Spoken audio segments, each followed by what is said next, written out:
الله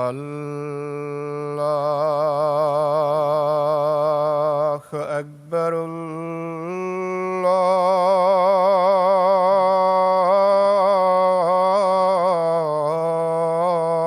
الله أكبر. الله أكبر.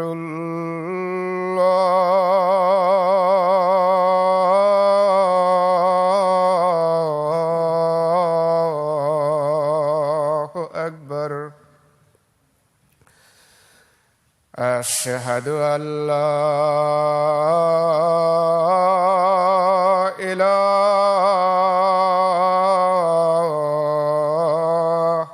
إلا الله.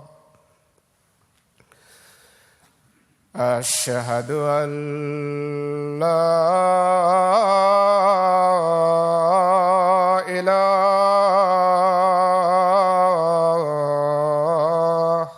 إلا الله. أشهد أن محمدًا رسول الله.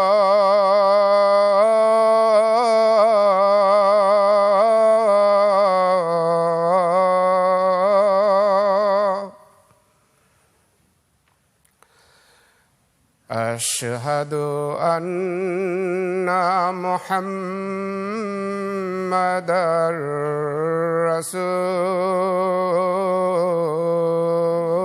الله.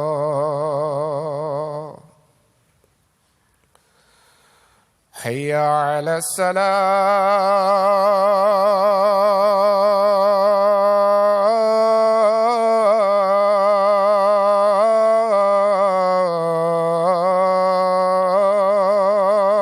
الصلاة. حي على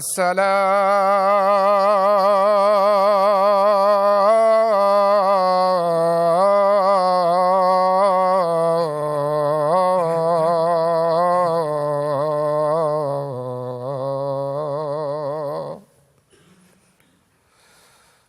حي على الفلاح.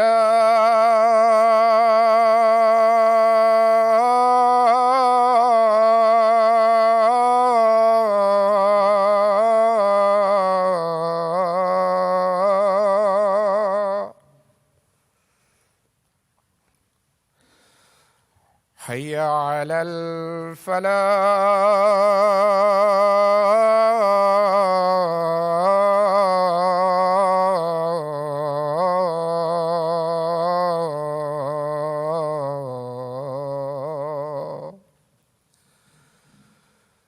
الله أكبر.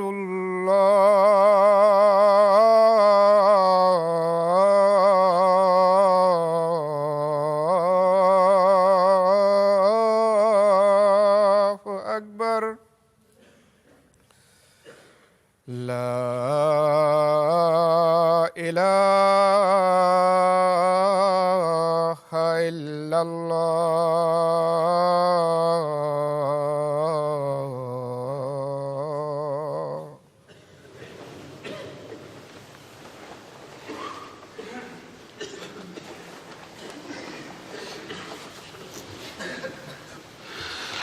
السلام علیکم ورحمۃ اللہ.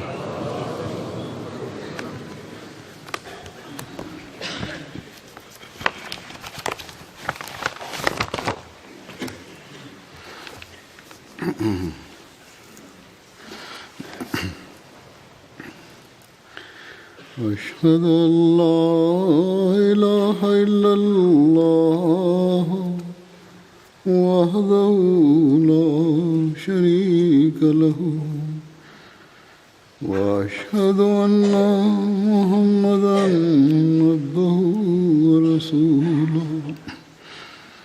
أما بعد فأعوذ بالله من الشيطان الرجيم. بسم الله الرحمن الرحيم. الحمد لله رب العالمين الرحمن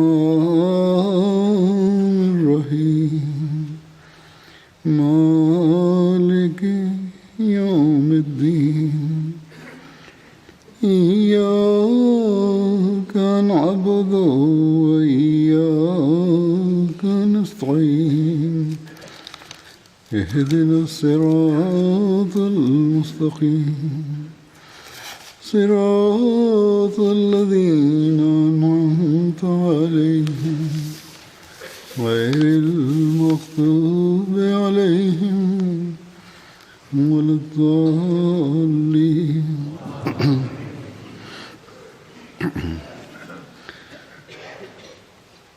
جماعت احمدیہ میں 20 فروری کا دن پیش گوئی مسلم موت کے حوالے سے خاص طور پر یاد رکھا جاتا ہے،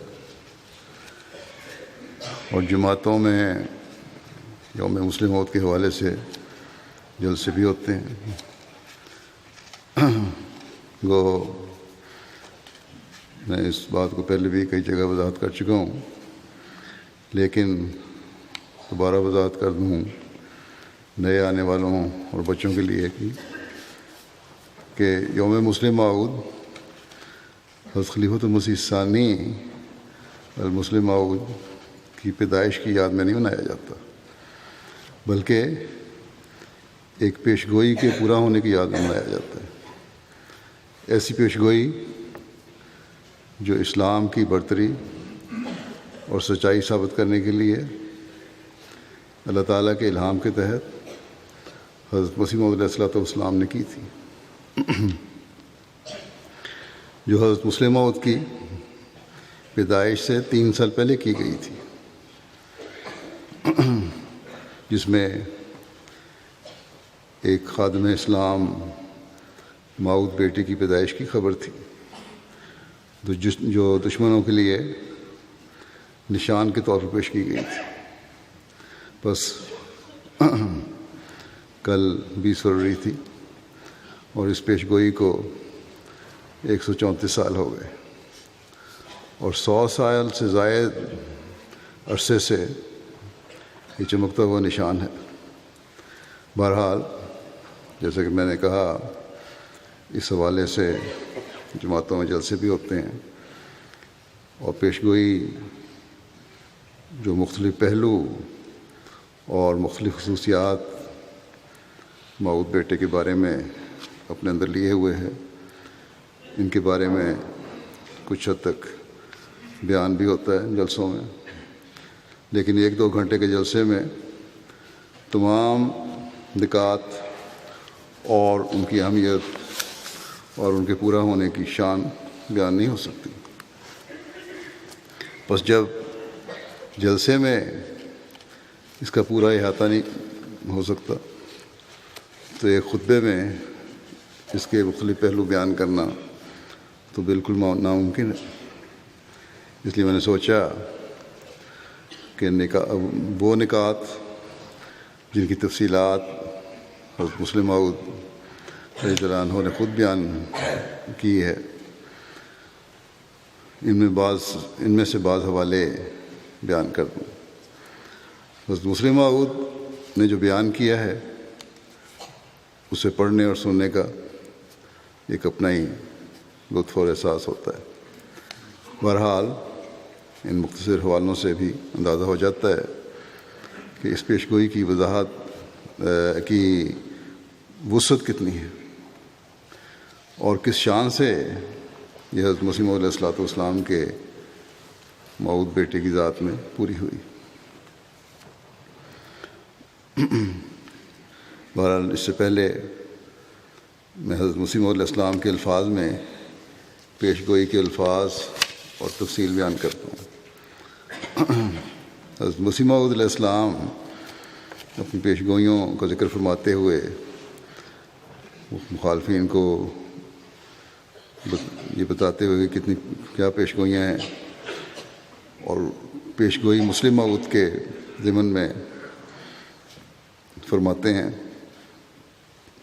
کہ کہ پہلی پیشگوئی بے الہام اللہ تعالیٰ و علامہ ہی عز و جل، خدائے رحیم و کریم و برتر بزرگ و برتر نے جو ہر یک چیز پر قادر ہے، جل شانہ و عز اسمہ، مجھ کو اپنے الہام سے مخاطب کر کے فرمایا کہ میں تجھے ایک رحمت کا نشان دیتا ہوں، اسی کے موافق جو تو نے مجھ سے مانگا۔ سو میں نے تیری تضرعات کو سنا، تیری دعاؤں کو اپنی رحمت سے بپایا قبولیت جگہ دی، اور تیرے سفر کو جو ہوشیارپور اور لدھیانے کا سفر ہے تیرے لیے مبارک کر دیا۔ سو قدرت اور رحمت اور قربت کا نشان تجھے دیا جاتا ہے، فضل اور احسان کا نشان تجھے عطا ہوتا ہے، اور فتح اور ظفر کی کلید تجھے ملتی ہے۔ اے مظفر، تجھ پر سلام۔ خدا نے یہ کہا تا وہ جو زندگی خواہاں ہیں موت کے پنجے سے نجات پاویں، اور وہ جو قبروں میں دبے پڑے ہیں باہر آویں، اور تا دین اسلام کا شرف اور کلام اللہ کا مرتبہ لوگوں پر ظاہر ہو، اور تا حق اپنی تمام برکتوں کے ساتھ آ جائے، اور باطل اپنی تمام نحوستوں کے ساتھ بھاگ جائے، اور لوگ سمجھیں کہ میں قادر ہوں، جو چاہتا ہوں کرتا ہوں، یعنی خدا تعالیٰ قادر ہے، جو چاہتا ہے کرتا ہے، اور تا وہ یقین لائیں کہ میں تیرے ساتھ ہوں۔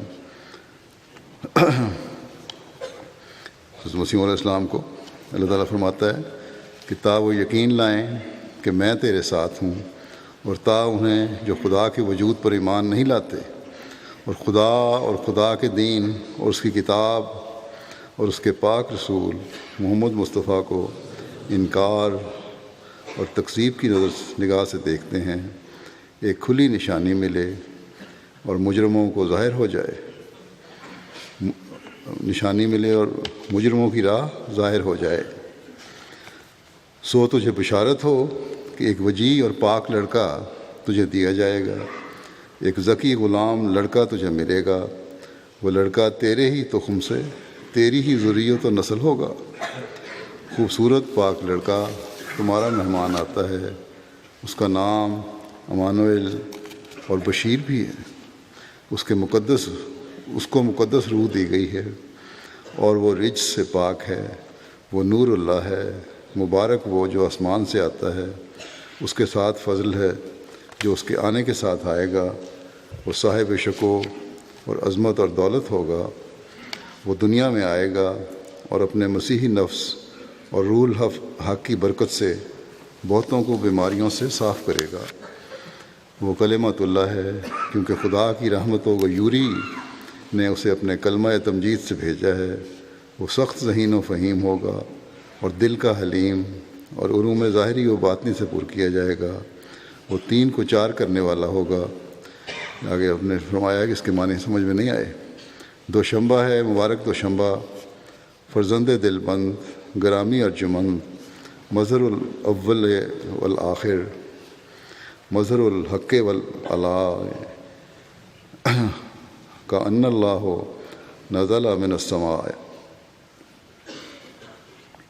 کأن اللہ نزل من السماء، جس کا نزول بہت مبارک اور جلال الہی کے ظہور کا موجب ہوگا۔ نور آتا ہے نور، جس کو خدا نے اپنی رضامندی کے عطر سے ممسوح کیا۔ ہم اس میں اپنی روح ڈالیں گے اور خدا کا سایہ اس کے سر پر ہوگا۔ وہ جلد جلد بڑھے گا اور اسیروں کی رستگاری کا موجب ہوگا، اور زمین کے کناروں تک شہرت پائے گا، اور قومیں اس سے برکت پائیں گی۔ تب اپنے نفسی نقطہ آسمان کی طرف اٹھایا جائے گا، وکانہ امراً مقضیہ۔ یہ ہیں پیشگوئی کے الفاظ جو مختلف پہلو اور موعود بیٹے کی خصوصیات بیان کر رہے ہیں۔ اللہ تعالیٰ سے نشان مانگنے کے لیے حضرت مسیح علیہ السلام نے جو چلہ کاٹا تھا، اور اس نتیجے میں اللہ تعالیٰ نے آپ کو جو الہام کیا، جس کی تفصیل ابھی میں نے بیان کی ہے، اس چلہ کی جگہ کا نقشہ کھینچتے ہوئے اور اسی جو دعائیں آپ نے کی ان کی قبولیت کے نتیجے میں الہام کا ذکر کرتے ہوئے، جس کے نتیجہ میں آپ نے پیش گوئی فرمائی تھی مسلم موعود کی۔ حضرت مسلم موعود رضی اللہ عنہ بیان فرماتے ہیں کہ آج سے پورے 58 سال پہلے جب یہ بیان کر رہے ہیں، اس وقت 58 سال ہوئے تھے اس پیش گوئی کو، جس کو آج 59واں سال شروع ہو رہا ہے۔ 20 فروری کے دن 1886 میں اس شہر ہوشیارپور میں آپ یہ خطبہ ہوشیارپور میں دے رہے تھے۔ آپ نے فرمایا کہ اس شہر ہوشیارپور میں، اس مکان میں، جو کہ جہاں کھڑے تھے اپنے اشارہ کیا، جو کہ میری انگلی کے سامنے ہے، ایک ایسا مکان ہے، ایک ایسے مکان میں جو اس وقت طویلہ کہلاتا تھا، جس کے معنی یہ ہیں کہ وہ رہائش کا اصلی مقام نہیں تھا، کوئی باقاعدہ گھر نہیں تھا، بلکہ ایک رئیس کے زائد مکانوں میں سے وہ ایک مکان تھا، جیسے ازدواج اقسیم نہ دی جاتی ہیں، جس میں شاید اتفاقی طور پر کوئی مہمان ٹھہر جاتا ہو، یا وہاں انہوں نے سٹور بنا رکھا ہو، یا حسب ضرورت جانور باندھے جاتے ہوں۔ ایک زائد جگہ تھی، پورا زائد کمرہ باہر تھا۔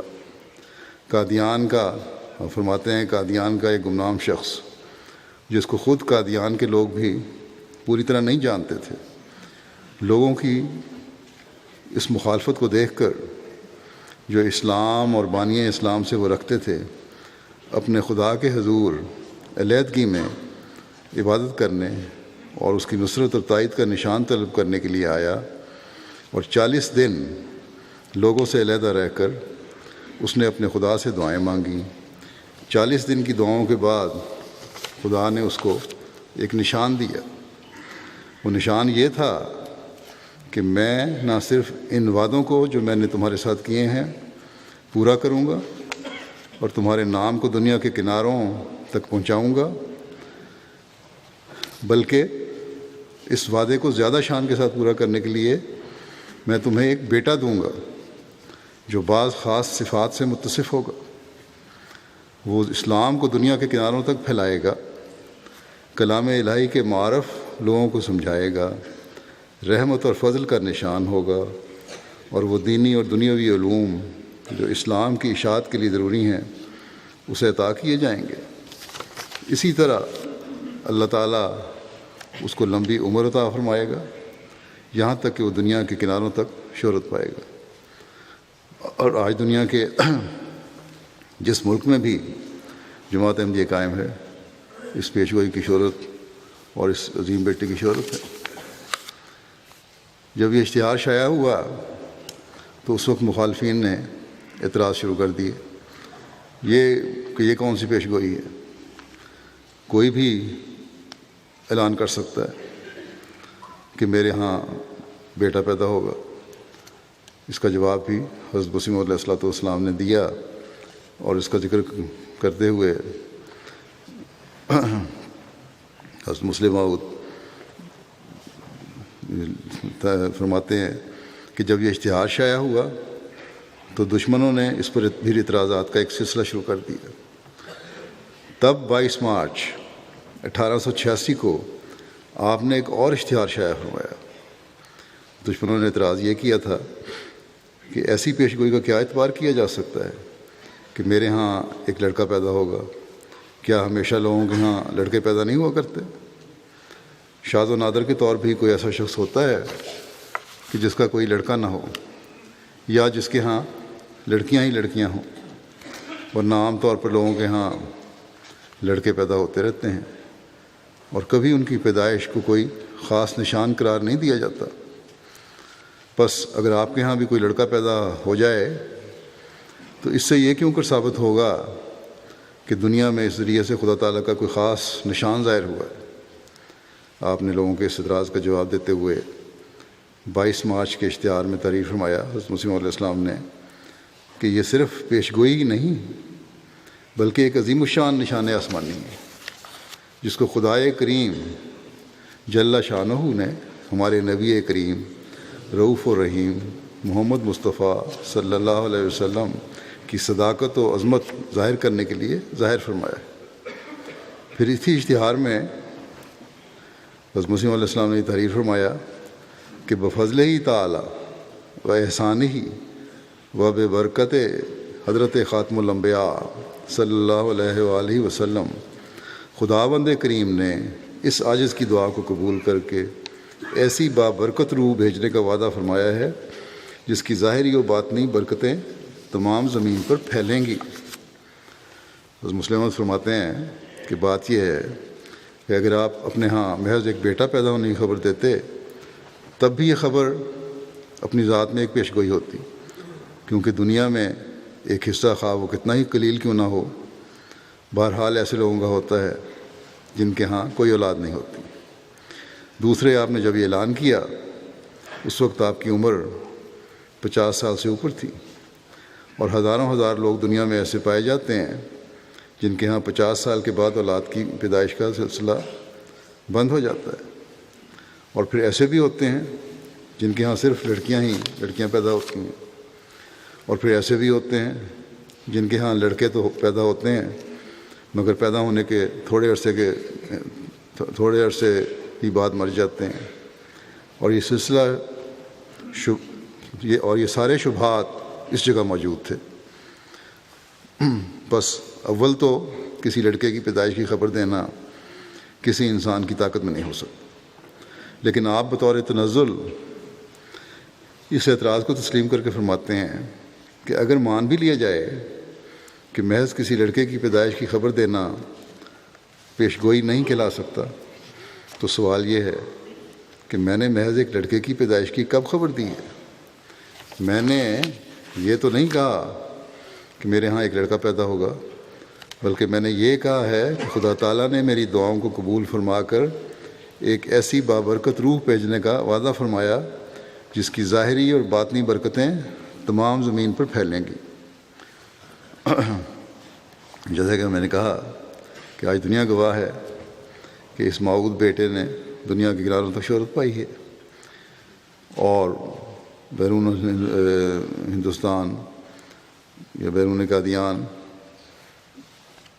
دنیا کا ہر مشن آپ کی سچائی کا ثبوت ہے۔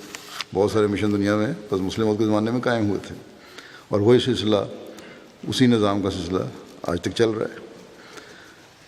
بعض لوگ یہ بھی اعتراض بعض لوگوں کا تھا کہ مسلم موعود بعد کے کسی عرصے میں پیدا ہونا، 100 سال بعد، 200 سال بعد یا 300 سال بعد۔ اس کی وضاحت کرتے ہوئے کہ کس وجہ سے حضرت مسیح موعود نے نشان مانگا تھا اور کیوں آپ کے زمانے میں پیدا ہونا نشان پورا ہونا چاہیے تھا، حضرت مسیح موعود فرماتے ہیں کہ بعض لوگ کہتے ہیں کہ مسلم موعود حضرت مسیح موعود علیہ السلام کی کسی آئندہ نسل سے 300-400 سال کے بعد آئے گا۔ وہاں بھی نسل کا ذکر ہے کہ آئندہ نسل سے 300-400 سال سے بعد آئے گا، موجودہ زمانے میں نہیں آ سکتا، مگر ان میں سے کوئی شخص خدا کا خوف نہیں کرتا کہ وہ پیش گوئی کے الفاظ کو دیکھے اور ان پر غور کرے۔ حضرت مسیح موعود علیہ السلام تو لکھتے ہیں کہ اس وقت اسلام پر اعتراض کیا جاتا ہے کہ اسلام اپنے اندر نشان نمائی کی کوئی طاقت نہیں رکھتا۔ چنانچہ پنڈت لیکھ رام اعتراض کر رہا تھا کہ اگر اسلام سچا ہے تو نشان دکھایا جائے۔ اندر من اعتراض کر رہا تھا کہ اگر اسلام سچا ہے تو نشان دکھایا جائے۔ آپ اللہ تعالیٰ کے حضور جھکتے ہیں اور کہتے ہیں کہ اے خدا، تو ایسا نشان دکھا جو ان نشان طلب کرنے والوں کو اسلام کا قائل کر دے۔ تو ایسا نشان دکھا جو اندر من مراد آبادی وغیرہ کو اسلام کا قائل کر دے۔ اور یہ معترض ہمیں بتاتے ہیں، آپ فرماتے ہیں کہ اعتراض کرنے والے کہتے ہیں، یہ معترض ہمیں بتاتے ہیں کہ جب حضرت مسیح موعود علیہ السلام نے اللہ تعالیٰ کے حضور یہ دعا کی تو خدا نے آپ کو یہ خبر دی کہ آج سے 300 سال کے بعد ہم تمہیں ایک بیٹا عطا فرمائیں گے جو اسلام کی صداقت کا نشان ہوگا۔ کیا دنیا میں کوئی بھی شخص ہے جو اس بات کو معقول قرار دے سکے؟ انتہائی نامعقول بات ہے۔ یہ تو ایسی بات ہے جیسے کوئی شخص سخت پیاسا ہو اور کسی شخص کے دروازے پر جائے اور کہے بھائی مجھے سخت پیاس لگی ہوئی ہے، خدا کے لیے مجھے پانی پلاؤ، اور وہ آگے سے جواب دے گھر والا کہ صاحب آپ گھبرائیں نہیں، میں نے امریکہ خط لکھا ہوا ہے، وہاں سے اسی سال کے آخر تک ایک اعلیٰ درجے کا ایسنس آ جائے گا، شربت آ جائے گا، اور اگلے سال آپ کو شربت بنا کر پلا دیا جائے گا۔ کوئی پاگل سے پاگل بھی ایسی بات نہیں کر سکتا، کوئی پاگل سے پاگل بھی ایسی بات خدا اور اس کے رسول کی طرف منسوب نہیں کر سکتا۔ پنڈت لیکھ رام، منشی اندرمن مراد آبادی اور قادیان کے ہندو تو یہ کہہ رہے ہیں کہ اسلام کے متعلق یہ دعویٰ کہ اس کا خدا دنیا کو نشان دکھانے کی طاقت رکھتا ہے ایک جھوٹا اور بے بنیاد دعویٰ ہے۔ اگر اس دعوے میں کوئی حقیقت ہے تو ہمیں نشان دکھایا جائے۔ اور حضرت مسیح علیہ السلام اللہ تعالیٰ کے حضور جھکتے ہیں اور کہتے ہیں کہ اے خدا، میں تجھ سے دعا کرتا ہوں کہ تو مجھے رحمت کا نشان دکھا، تو مجھے قدرت اور قربت کا نشان عطا فرما۔ بس یہ نشان تو ایسے قریب ترین عرصے میں ظاہر ہونا چاہیے تھا جب کہ وہ لوگ زندہ موجود ہوتے جنہوں نے یہ نشان طلب کیا تھا۔ چنانچہ ایسا ہی ہوا 1889 میں 1889 میں جب میری پیدائش اللہ تعالیٰ کی پیشگوئی کے متحد ہوئی تو وہ لوگ زندہ موجود تھے جنہوں نے حضرت مسیح علیہ السلام سے نشان مانگا تھا۔ پھر جوں جوں میں بڑا، اللہ تعالیٰ کے نشانات زیادہ سے زیادہ ظاہر ہوتے چلے گئے۔ بس یہ نشان حضرت مسیح علیہ السلام کی زندگی میں اور ان لوگوں کی زندگی میں جو اسلام پر اعتراض کرتے تھے ظاہر ہونا ضروری تھا، جنہوں نے نشان مانگا تھا اور یہ ظاہر ہوا۔ یہ بھی بڑی اہم بات ہے کہ ہمیں یہ معلوم ہو کہ اس پیشگوئی کی اغراض کیا تھی اور کیوں حضرت مسیح کے زمانے میں ان اغراض کا حصول ضروری تھا۔ کچھ تو میں نے مختصر بیان کیا ابھی، اور کیوں یہ آپ کے بیٹے جو آپ کی جسمانی اور خونی اولاد اور آپ کا وہ بیٹا جس کی جسمانی باپ آپ تھے، اس کے حق میں یہ پورا ہونا نشان ضروری تھا۔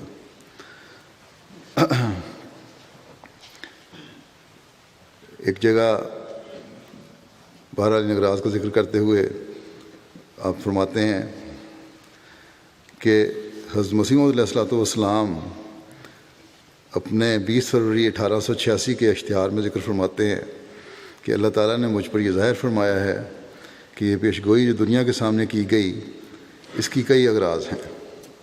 اول یہ پیشگوئی اس لیے کی گئی ہے کہ جو زندگی کے خواہاں ہیں موت سے نجات پائیں اور جو قبروں میں دبے پڑے ہیں باہر آئیں، یعنی روحانی طور پر مردہ ہو چکے ہیں، زندہ ہوں۔ اگر یہ سمجھا جائے کہ اس پیشگوئی نے 400 سال کے بعد پورا ہونا ہے، مزید عطا فرما رہے ہیں، تو اس کے معنی یہ بنیں گے کہ میں نے یہ پیشگوئی اس لیے کی ہے کہ جو آج زندگی کے خواہاں ہیں وہ بے شک مرے رہیں، 400 سال کے بعد ان کو زندہ کر دیا جائے گا۔ یہ فکرہ بالبداہت باطل اور غلط ہے۔ آپ فرماتے ہیں چلا اس لیے کیا گیا ہے تاکہ وہ لوگ جو دین اسلام سے منکر ہیں ان کے سامنے خدا تعالیٰ کا ایک زندہ نشان ظاہر ہو، اور جو رسول کریم صلی اللہ علیہ وسلم کی کرامت کا انکار کر رہے ہیں ان کو ایک تازہ اور زبردست ثبوت اس بات کا مل جائے کہ اب بھی خدا تعالیٰ اسلام اور رسول کریم صلی اللہ علیہ وآلہ وسلم کی تائید میں اپنے نشانات ظاہر کرتا ہے۔ وہ الہامی الفاظ جو اس پیشگوئی کی غرض و غایت پر روشنی ڈالتے ہیں یہ ہیں کہ خدا نے یہ کہا تا وہ جو زندگی کے خواہاں ہیں موت کے پنجے سے نجات پاویں اور وہ جو قبروں میں دبے پڑے ہیں باہر آویں۔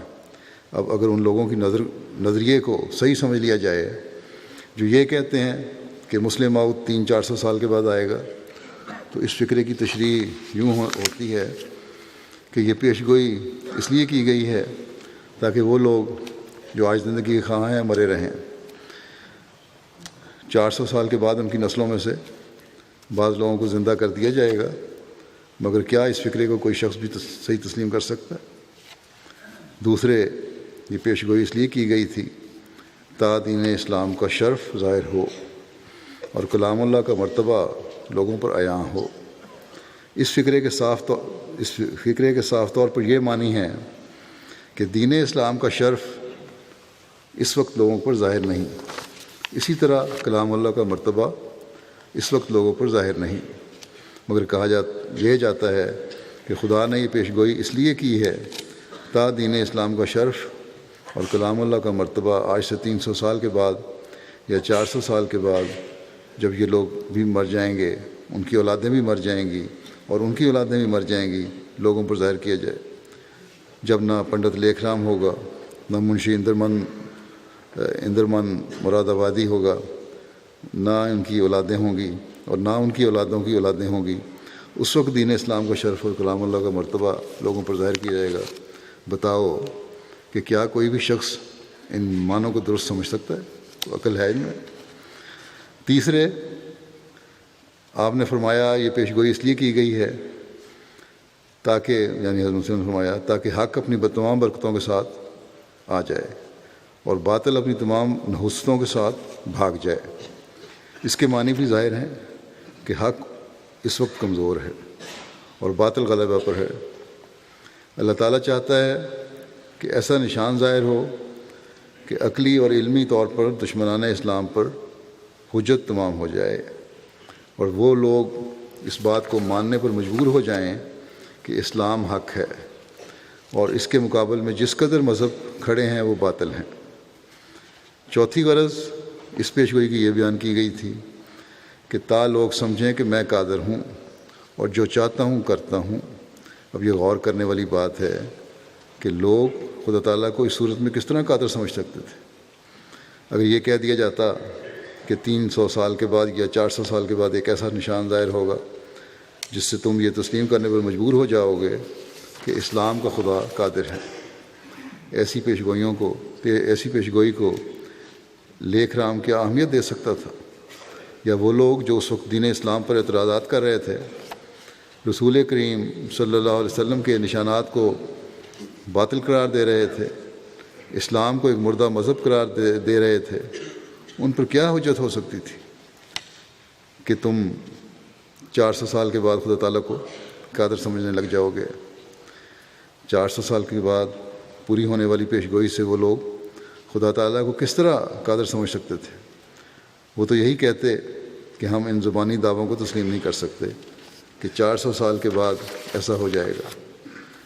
یہ تو ہر کوئی کہہ سکتا ہے، بات تب ہے کہ ہمارے سامنے نشان دکھایا جائے اور اسلام کے خدا کا قادر ہونا ثابت کیا جائے۔ بس یہ آپ کی زندگی میں پورا ہونا تھا یہ نشان۔ پانچویں غرض یہ بیان کی گئی تھی کہ تا وہ یقین لائیں کہ میں تیرے ساتھ ہوں، یعنی اللہ تعالیٰ حضرت مسیح علیہ السلام کے ساتھ ہے۔ اگر اس پیشگوئی نے 400 سال کے بعد ہی پورا ہونا تھا تو اس زمانے کے لوگ یہ کس طرح یقین کر سکتے تھے کہ خدا تعالیٰ حضرت مسیح علیہ السلام کے ساتھ ہے؟ چھٹی غرض یہ بیان کی گئی تھی کہ تا انہیں جو خدا کے وجود پر ایمان نہیں لاتے اور خدا اور اس کے دین اور اس کی کتاب اور اس کے پاک رسول محمد مصطفیٰ صلی اللہ علیہ وآلہ وسلم کا انکار اور تکذیب کی نگاہ سے دیکھتے ہیں، ایک کھلی نشانی ملے۔ اس کے معنی بھی یہی بنتے ہیں کہ وہ لوگ جو میرے زمانے میں اسلام کی تکذیب کر رہے ہیں، یعنی حضرت مسیح علیہ السلام کے زمانے میں، ان کے سامنے میں یہ پیشگوئی کرتا ہوں کہ انہیں اسلام کی صداقت کی ایک بڑی کھلی نشانی ملے گی، مگر ملے گی 400 سال کے بعد، جب موجودہ زمانے کے لوگوں بلکہ ان کی اولادوں اور ان کی اولادوں میں سے بھی کوئی زندہ نہیں ہوگا۔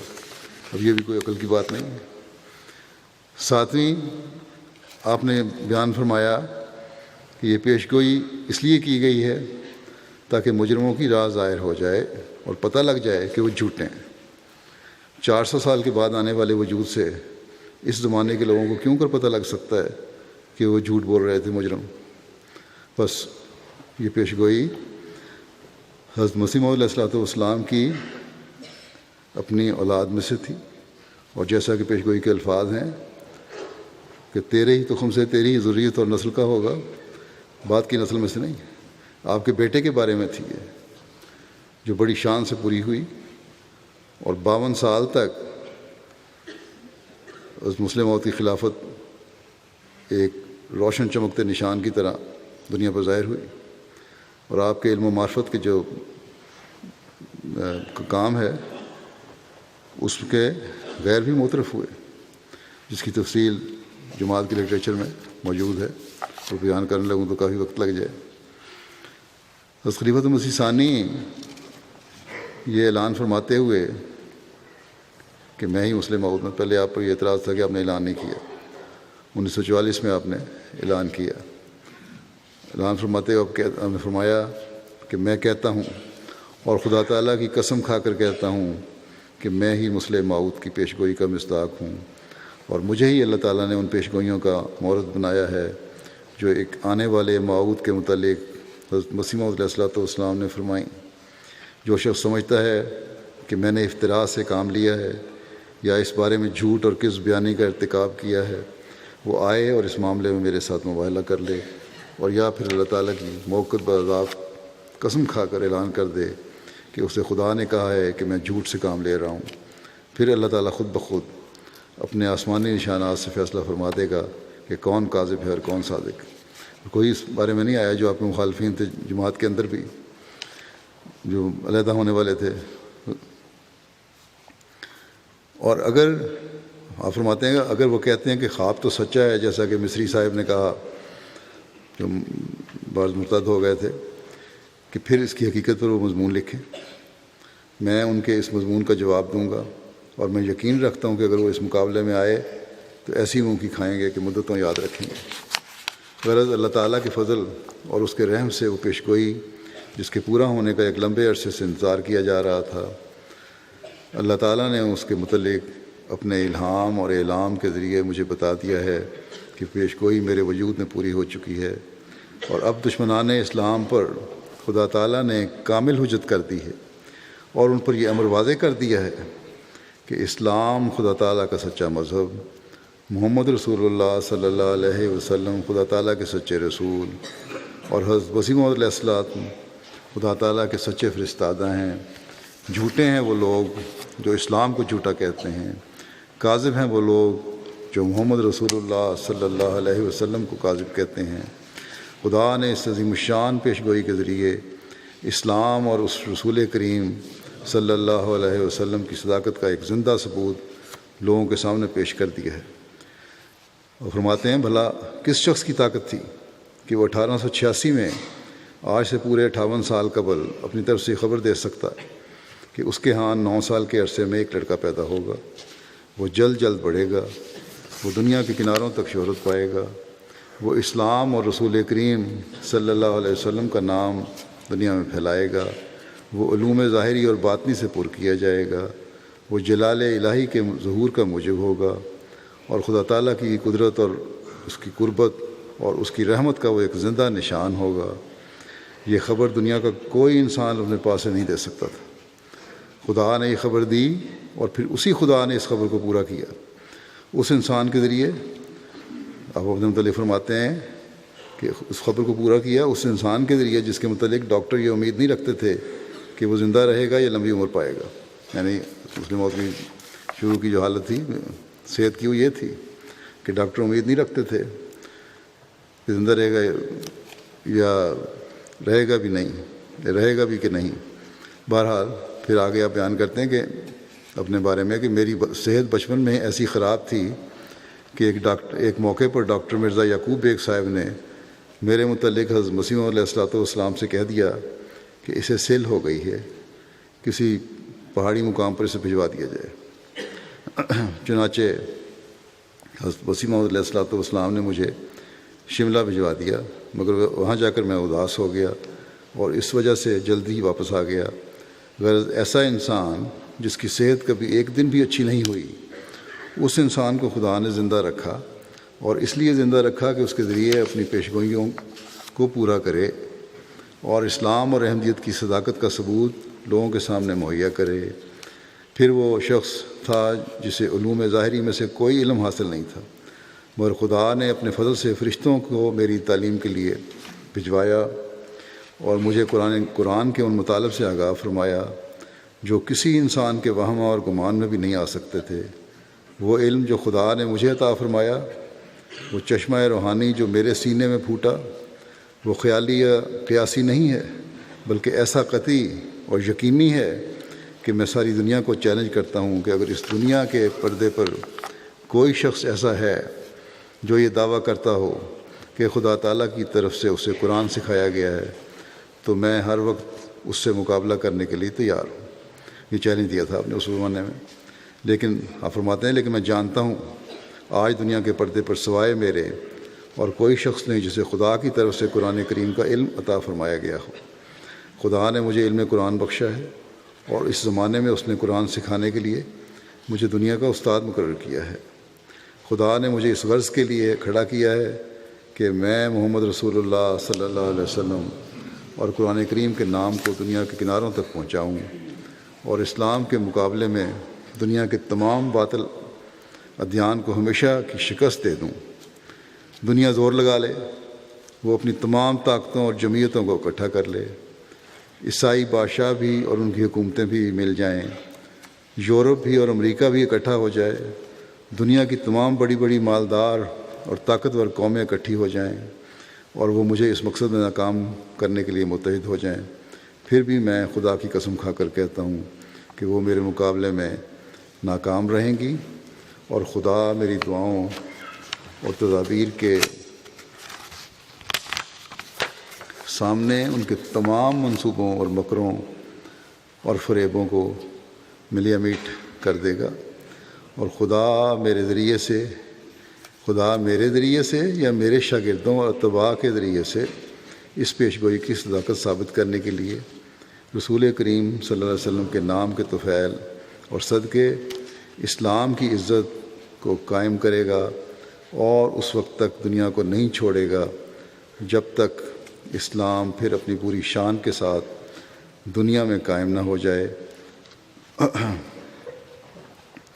اور جب تک محمد رسول اللہ صلی اللہ علیہ وسلم کا پھر دنیا کا زندہ نبی تسلیم نہ کر لیجیے۔ بس یہ کوئی معمولی اعلان نہیں تھا۔ جیسے میں نے کہا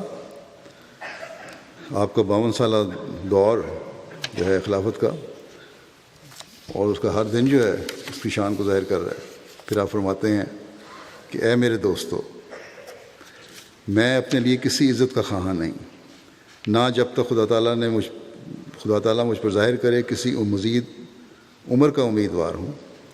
یہ بھی نہیں کہتا مزید عمر ملے، ہاں خدا تعالیٰ کے فضل کا میں امیدوار ہوں، اور میں کامل یقین رکھتا ہوں کہ رسول کریم صلی اللہ علیہ وسلم اور اسلام کی عزت کے قیام میں اور دوبارہ اسلام کو اپنے پاؤں پر کھڑا کرنے اور مسیحیت کے کچلنے میں میرے گزشتہ یا آئندہ کاموں کا انشاءاللہ بہت کچھ حصہ ہوگا، اور وہ ایڑیاں جو شیطان کا سر کچلیں گی اور مسیحیت کا خاتمہ کریں گی، ان میں سے ایک ایڑی میری بھی ہوگی انشاءاللہ تعالی۔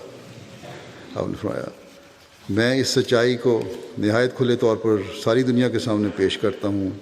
یہ آواز وہ ہے جو زمین و آسمان کے خدا کی آواز ہے، یہ مشیت وہ ہے جو زمین و آسمان کے خدا کی مشیت ہے۔ یہ سچائی نہیں ٹلے گی اور نہیں ٹلے گی۔ اسلام دنیا پر غالب آ کر رہے گا انشاءاللہ تعالی۔ مسیحیت دنیا میں مغلوب ہو کر رہے گی۔ اب کوئی سہارا نہیں جو عیسائیت کو میرے حملوں سے بچا سکے۔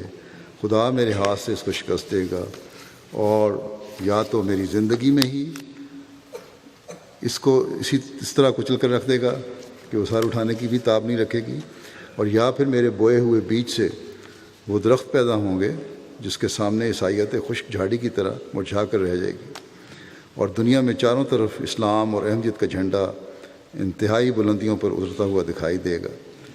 آپ فرماتے ہیں کہ میں اس موقع پر جہاں آپ لوگوں کو یہ بشارت دیتا ہوں کہ خدا تعالیٰ نے آپ کے سامنے حضرت مسیح موعود علیہ الصلوۃ والسلام کی اس پیشگوئی کو پورا کر دیا جو مسلم موت کے ساتھ تعلق رکھتی تھی، وہاں میں آپ لوگوں کو ان ذمہ داریوں کی طرف بھی توجہ دلاتا ہوں، اور یہ ذمہ داریاں آج بھی ہماری ہیں جو آپ لوگوں پر عائد ہوتی ہیں۔ آپ لوگ جو میرے اس اعلان کے مصدق ہیں، جو تصدیق کر رہے ہیں کہ میں مسلم موعود ہوں، میں آپ کا اولین فرض یہ ہے کہ اپنے اندر تبدیلی پیدا کریں اور اپنے خون کا آخری قطرہ تک اسلام اور احمدیت کی فتح اور کامیابی کے لیے بہانے کے لیے تیار ہو جائیں۔ بے شک آپ لوگ خوش ہو سکتے ہیں، پیش گوئی کا اظہار کرنے کی خوشی کی جاتی ہے، آپ خوش ہو سکتے ہیں کہ خدا نے اس پیش گوئی کو پورا کیا، بلکہ میں کہتا ہوں کہ آپ کو یقیناً خوش ہونا چاہیے، کیونکہ حضرت مسیح موعود علیہ الصلوۃ والسلام نے خود لکھا ہے کہ تم خوش ہو اور خوشی سے اچھلو اس پیش گوئی کے بعد۔ اس کے بعد آپ فرمایا خوشی سے اچھلو کہ اس کے بعد اب روشنی آئے گی۔ اس نے فرمایا بس میں تمہیں خوش ہونے سے نہیں روکتا، میں تمہیں اچھلنے کودنے سے نہیں روکتا، بے شک تم خوشیاں مناؤ اور خوشی سے اچھلو اور کودو، لیکن میں کہتا ہوں کہ اس خوشی اور اچھل کود میں تم اپنی ذمہ داریوں کو فراموش مت کرو۔ جس طرح خدا نے مجھے رویا میں دکھایا تھا کہ میں تیزی کے ساتھ بھاگتا چلا جا رہا ہوں اور زمین میرے پیروں کے نیچے سمٹتی جا رہی ہے، اسی طرح اللہ تعالیٰ نے الہاماً میرے متعلق یہ خبر دی ہے کہ میں جلد جلد بڑھوں گا۔ بس میرے لیے یہی مقدر ہے کہ میں سرعت اور تیزی کے ساتھ اپنے قدم ترقیات کے میدان میں بڑھاتا چلا جاؤں، مگر اس کے ساتھ ہی آپ لوگوں پر بھی یہ فرض عائد ہوتا ہے کہ اپنے قدم کو تیز کریں اور اپنی سست روی کو ترک کر دیں۔ مبارک ہے وہ جو میرے قدم کے ساتھ اپنے قدم کو ملاتا اور سرعت کے ساتھ ترقیات کے میدان میں وہ دوڑتا چلا جاتا ہے، اور اللہ تعالیٰ رحم کرے اس شخص پر جو سستی اور غفلت سے کام لے کر اپنے قدم کو تیز نہیں کرتا اور میدان میں آگے بڑھنے کے بجائے منافقوں کی طرح اپنے قدم کو پیچھے پٹا لیتا ہے۔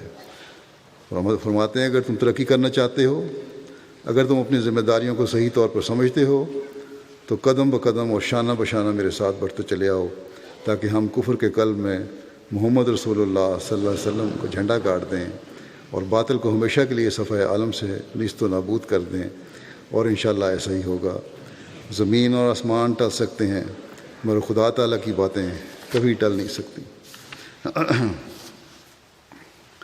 اللہ تعالیٰ ہمیں توفیق دے کہ ہم کام کرنے والے ہوں، صرف جلسہ مسلم موعود منانے والا ہی نہ ہوں، اسلام کے پیغام کو دنیا میں پھیلانے والے ہوں، اور اسی بات پر صرف خوش نہ ہو جائیں کہ ہم جلسے منا رہے ہیں، حقیقی طور پر ہم اس مشن کو آگے بڑھانے والے ہوں، اس کام کو آگے بڑھانے والے ہوں جس کے لیے حضرت مسیح موعود علیہ الصلوۃ والسلام کو اللہ تعالیٰ نے بھیجا تھا، اور جس کے لیے آپ نے بے شمار پیشگوئیاں بھی فرمائی، اور مسلم موعود کی پیشگوئی بھی ان میں سے ایک پیشگوئی ہے۔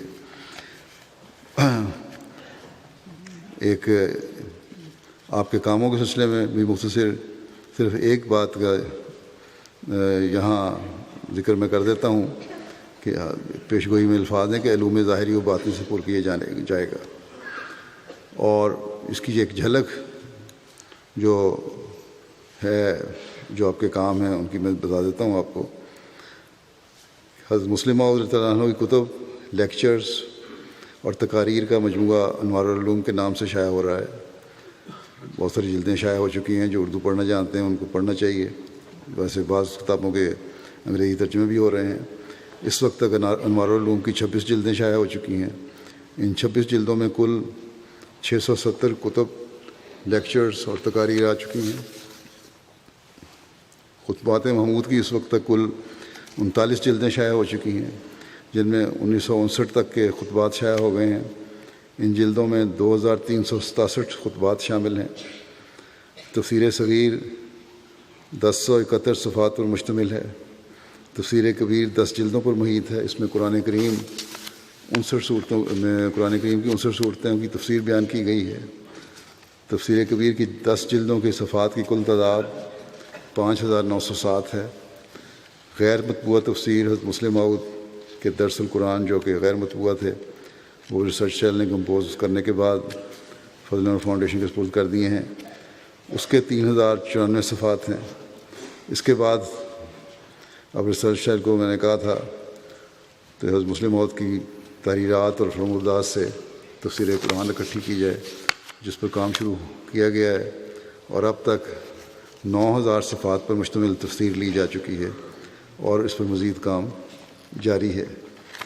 یہ تو ہے ایک مختصر جائزہ آپ کے کاموں کا، لیکن اسی جائزے کو تقریباً مسیح ثالث رحمہ اللہ تعالیٰ نے اپنے وقت میں بھی ایک وقت اپنے خطبے میں بیان فرمایا تھا۔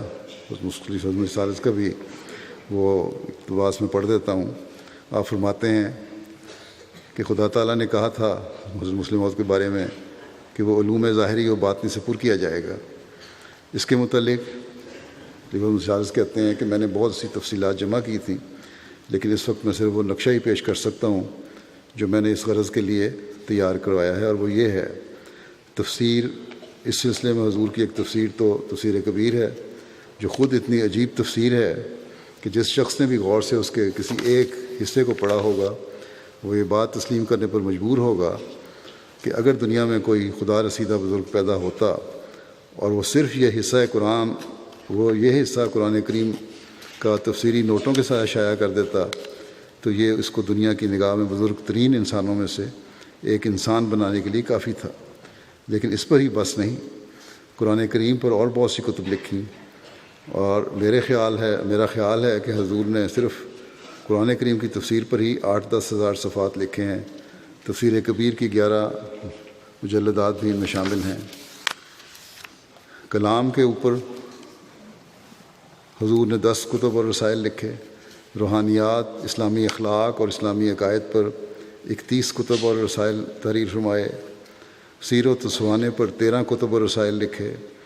تاریخ پر 4 کتب اور رسائل، فقہ پر 3 کتب اور رسائل، سیاسیات قبل از تقسیم ہند 25 کتب اور رسائل، سیاسیات بعد از تقسیم ہند و قیام پاکستان 9 کتب اور رسائل، سیاست کشمیر 15 کتب اور رسائل، تحریک احمدیت کے مخصوص مسائل و تحریکات پر ایک کم 100 کتب و رسائل یعنی 99۔ ان سب کتب و رسائل کا مجموعہ 225 بنتا ہے۔ تو جیسا کہ اصول شاید معلومات بھی پوری نہ دی گئی ہوں آپ کو، اب زیادہ مزید معلومات ہیں جیسا کہ پہلے میں نے بیان کیا۔ بہرحال آپ فرماتے ہیں تو جیسا کہ فرمایا تھا کہ الہام میں کہ وہ علوم ظاہری و باطنی سے پر کیا جائے گا، ان پر ایک نظر ڈال لیں تو ان میں علوم ظاہری بھی نظر آتے ہیں اور علوم باطنی بھی نظر آتے ہیں۔ اور پھر لطف یہ کہ جب بھی آپ نے کوئی کتاب یا رسالہ لکھا، ہر شخص نے یہی کہا کہ اس سے بہتر نہیں لکھا جا سکتا۔ سیاست میں جب آپ نے قیادت سنبھالی یا جب بھی آپ نے سیاست کے بارے میں قائدانہ مشورے دیے، بڑے سے بڑے مخالف بھی آپ کی بے مثال قابلیت کو تسلیم کرنے پر مجبور ہو گئے۔ غرض حضور کے علوم ظاہری و باطنی سے پر ہونے کے متعلق ایک بڑی تفصیل ہے، جس کے 1000ویں حصے میں بھی حضرت خلیفہ مسیح ثالث کہتے ہیں کہ اس کے 1000ویں حصے بھی میں نہیں جا سکتا، صرف ایک سرسری سی چیز آپ کے سامنے رکھ دی ہے اور اس سے ختم کرتا ہوں۔ اللہ تعالیٰ کی ہزاروں رحمتیں ہوں آپ پر، اور ہر آن اللہ تعالیٰ آپ کے درجات بلند فرماتا رہے، اور ہم حضرت مسیح موعود علیہ الصلوۃ والسلام کے اس بیٹے کی طرح اسلام کی اشاعت کا درد اپنے دل میں بھی پیدا کرنے والے ہوں، اور اسلام کی خدمت کے لیے ہم ہر وقت کمر بستہ ہوں، اور ان لوگوں میں شامل ہوں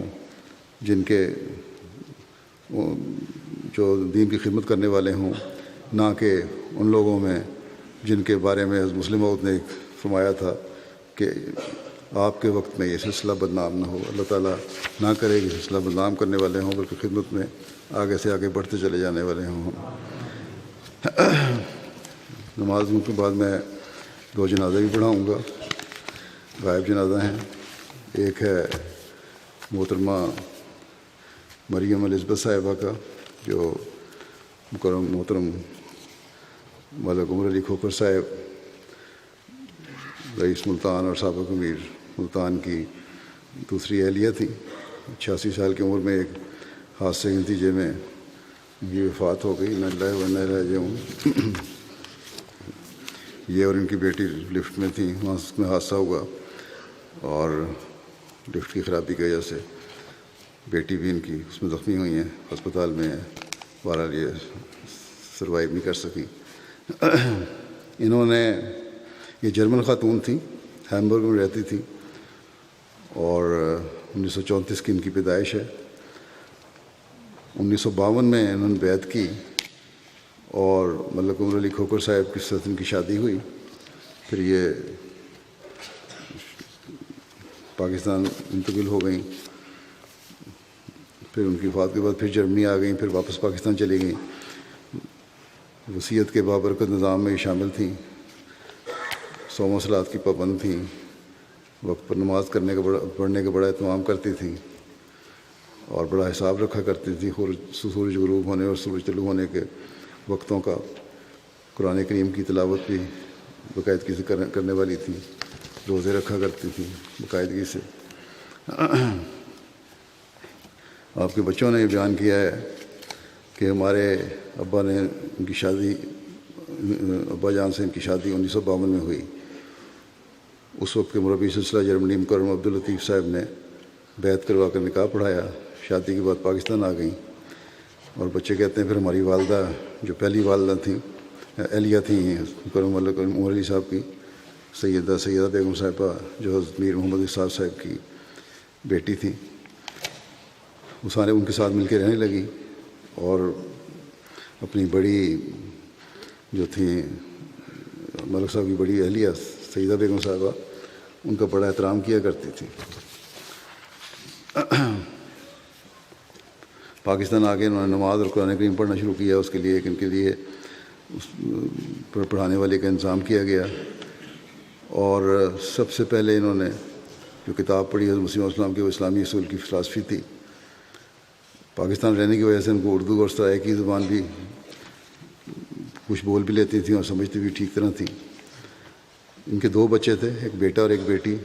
جب ان کی شادیوں کا فیصلہ کا وقت آیا تو جو ملک صاحب کی بڑی اہلیہ تھیں سیدہ بیگم صاحبہ، ان پہ فیصلہ چھوڑا کہ آپ جہاں بہتر سمجھتی ہیں ان کی شادیاں کر دیں جو رشتے بہتر ہوں۔ ان کے بچوں سے ایک بیٹا ہے طارق علی اور بیٹی ہیں طاہرہ۔ اللہ تعالیٰ مرحومہ سے مغفرت رحم کا سلوک فرمائے، راضی فرمائے۔ دوسرا جنازہ ہے عزیزم جاہد فارس احمد کا، جو 12 سال کی عمر میں وفات پا گیا۔ انا للہ و انا الیہ راجعون۔ یہ طارق نوری اور عطیت العزیز خدیجہ کا بیٹا تھا اور عزیزم جاہد کے نانا فاروق احمد خان ہیں جو حضرت عبدالحفیظ بیگم صاحبہ کے پوتے ہیں، سب سے بڑے پوتے۔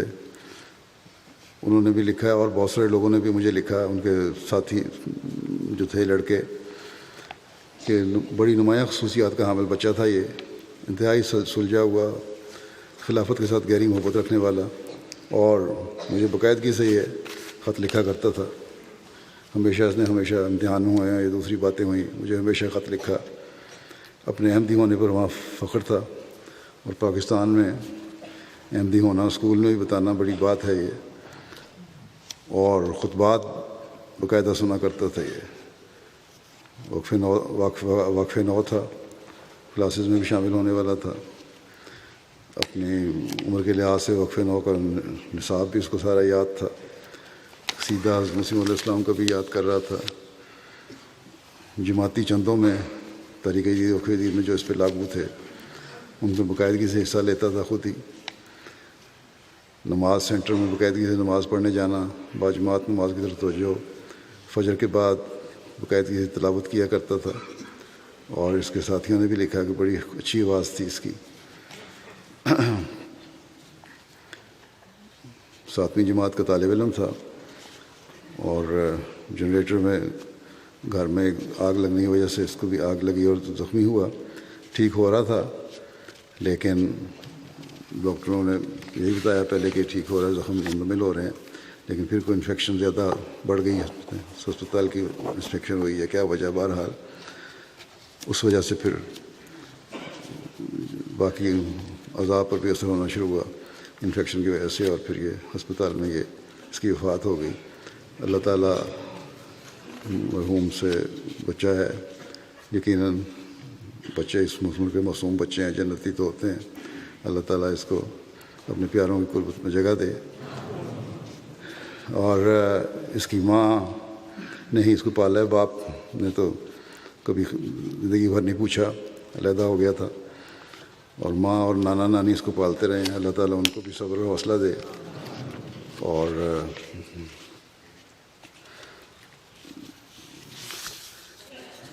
جو ان کے لیے عظیم صدمہ ہے اس کو برداشت کرنے کی توفیق دے. اور بچے کی نانی تھی طاہرہ بیگم، جن کی جو مریم بیگم صاحبہ کی بیٹی ہیں، جیسا کہ میں نے کہا لفٹ میں حادثے میں وہ بھی زخمی ہوئی ہیں اسپتال میں. اللہ تعالیٰ ان کو بھی صحت و سلامتی والی زندگی عطا فرمائے اور ان کو اپنے بچوں کی آئندہ بچوں ہمیشہ خوشیاں دکھائے.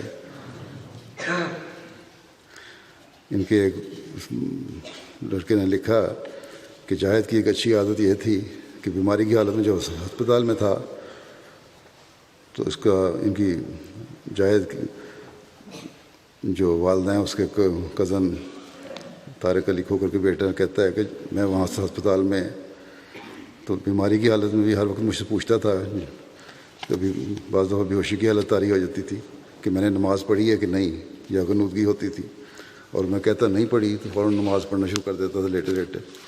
اللہ تعالیٰ جیسا کہ میں نے کہا اس کے درجات بلند کرتا رہے اور ان کے ماں اور نانا نانی کو بھی صبر حوصلہ اور ہمت عطا فرمائے.